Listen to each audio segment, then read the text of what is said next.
Olá, amigos! Novamente aqui. Gostaria muito de agradecer os comentários e visualizações no canal.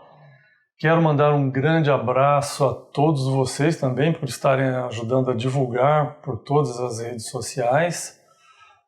E estou muito feliz de mais uma vez poder compartilhar com vocês um pouco do meu conhecimento em Libras.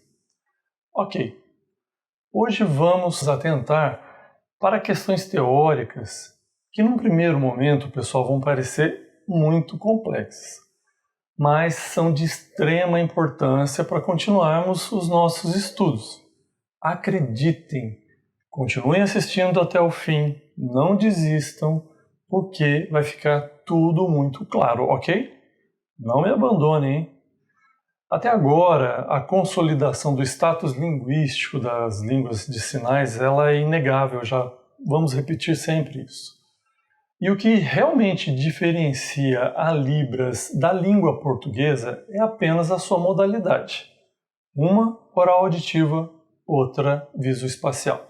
Agora pensamos na seguinte indagação. Como podemos falar de uma língua expressiva, visoespacial, que é comparável nos mesmos níveis gramaticais e sintáticos de uma língua de modalidade oral auditiva, e inclusive em seus níveis fonológicos, como é o caso da língua portuguesa? Então vamos refletir agora sobre a resposta. Ela é uma língua não oral auditiva, que pode ser analisada também sob os aspectos fonológicos. Essa é a resposta. Mas como isso, professor? A questão é que essa comparação entre as duas modalidades ela é apenas morfológica. Mas o que é morfologia? Por definição, segundo o dicionário Aurélio, a morfologia é o estudo da estrutura e formação de palavras. Mas espera aí, professor, palavras? Como assim? A doutora Ronice Miller de Quadros, ela responde bem essa dúvida ao trazer a característica das línguas orais para as línguas de sinais com uma simples frase. A morfologia e sintaxe da Libras são constituídas no espaço visual. Lindo isso, não é mesmo? Porém, para que os pesquisadores atuais pudessem chegar a essas conclusões, foi necessário que vários outros, como Liddell e Johnson, trabalhassem muito em estudos e pesquisas para poderem evidenciar e descrever essas comparações e funcionamentos dos aspectos fonológico, morfológico, sintático, semântico e pragmático das línguas de sinais. Nesse contexto, precisamos falar de um pesquisador linguista chamado William Stockley, que, com sua equipe de pesquisadores na Universidade Gallaudet entre 1955 e 1970, ele foi o primeiro a constatar que as línguas de sinais tinham o mesmo status linguístico, como falamos, que as línguas orais. E ainda, eles perceberam que os sinais e as expressões não manuais, as ENMs, dentro de um contexto comunicativo, possuíam sentido, que não era um fato isolado. E, além disso, tinham regras muito bem definidas. Então, Stockley nomeou essas características chamadas de aspectos ou configurações mínimas dos sinais de queremas, que vem do grego, cujo significado é mão ou mãos. Pois bem, ele usou essa nomenclatura estrategicamente para relacionar os sinais aos fonemas, se pensamos em som, claro, mas comparando a ação gestual comunicativa, se pensamos em língua de sinais. Então, os três aspectos de sinais encontrados por Stockley foram, naquela época, os três dos 5 parâmetros que já conhecemos hoje, que são eles: a configuração de mãos, que é como esse sinal é feito, inclusive tem uma tabela que numera a maioria das possíveis configurações, a localização ou ponto de articulação, que se refere ao local onde ocorre esse sinal, onde ele é executado, que seria mais ou menos essa área aqui que vocês estão vendo no vídeo, e de uma forma tridimensional, obviamente, e finalmente o movimento e a direcionalidade, para frente, para trás, para cima, para baixo, em que direção que é feito esse sinal. Mais tarde, outros estudiosos como Batisson, Belugi, Klima e Sipley incluíram também a orientação de mão, além, é claro, das chamadas expressões não manuais ou as ENMs, que são as expressões faciais, as expressões corporais e os chamados classificadores, os CLs, finalmente completando assim o estudo da morfologia dos sinais em língua de sinais.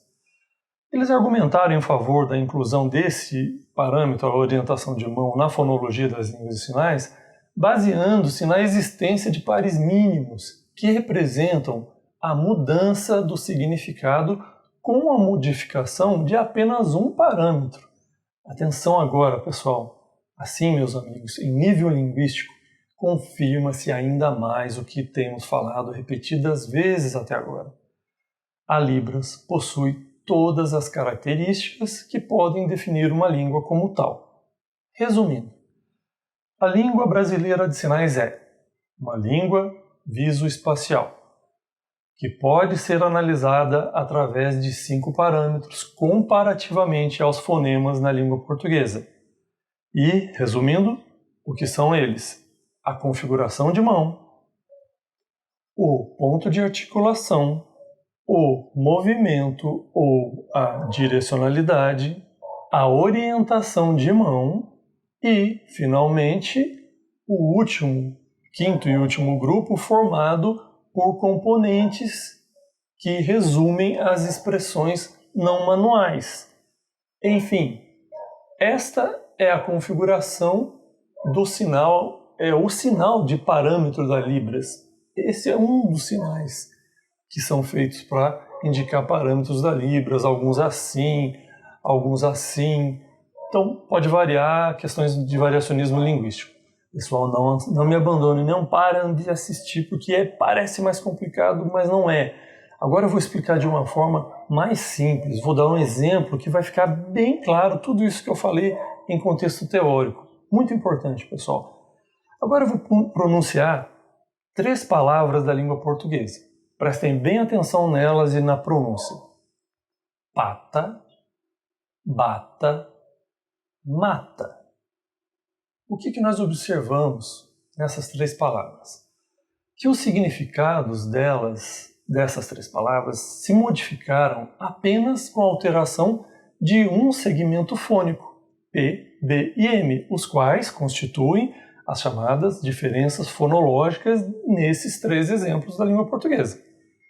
Ao fazermos essas trocas, as letras, alteramos os seus significados, correto? Ficou bem claro isso. Não se tornaram palavras totalmente diferentes? Então, pessoal, é exatamente a mesma coisa que acontece com a Libras.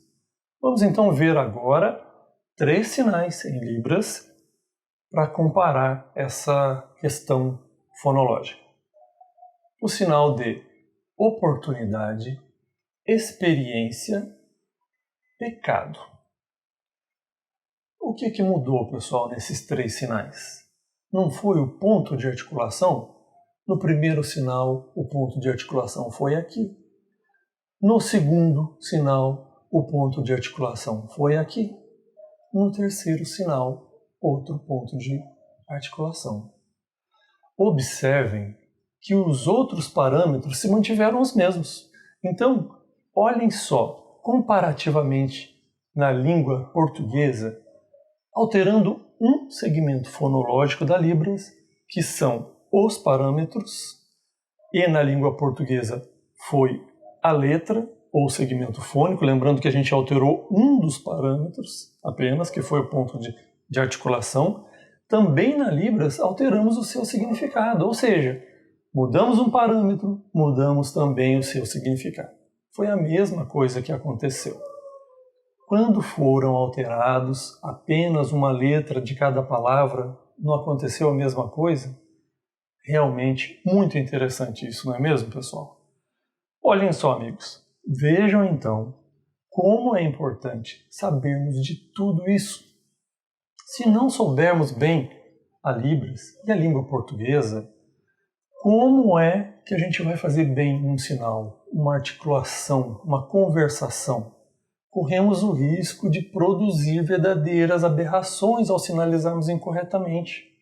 Mesmo que sejam, em princípio, aparentemente para alguns leigos, que essas diferenças possam ser consideradas como aceitáveis por elas parecerem tão pequenas.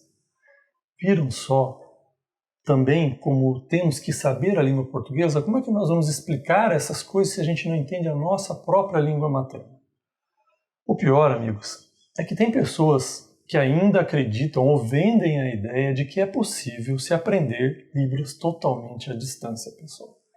Como é que um professor que não está próximo ao aluno conseguiria corrigir essas pequenas possíveis falhas de configurações de mãos? Por exemplo, a gente está falando só de uma das questões, né, que seria o ponto de articulação. E as expressões não manuais? Expressões faciais, né, dentro desse grupo. Os classificadores, então, pessoal.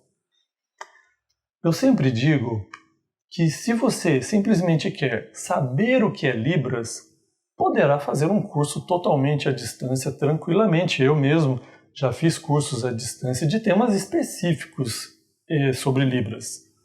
Porém, se você quiser aprender Libras de verdade, aprender mesmo, isso é só possível na forma presencial, no contato direto com um professor proficiente no ensino de Libras, preferencialmente surdo, é claro, e ainda que possa ter muito contato com a comunidade surda.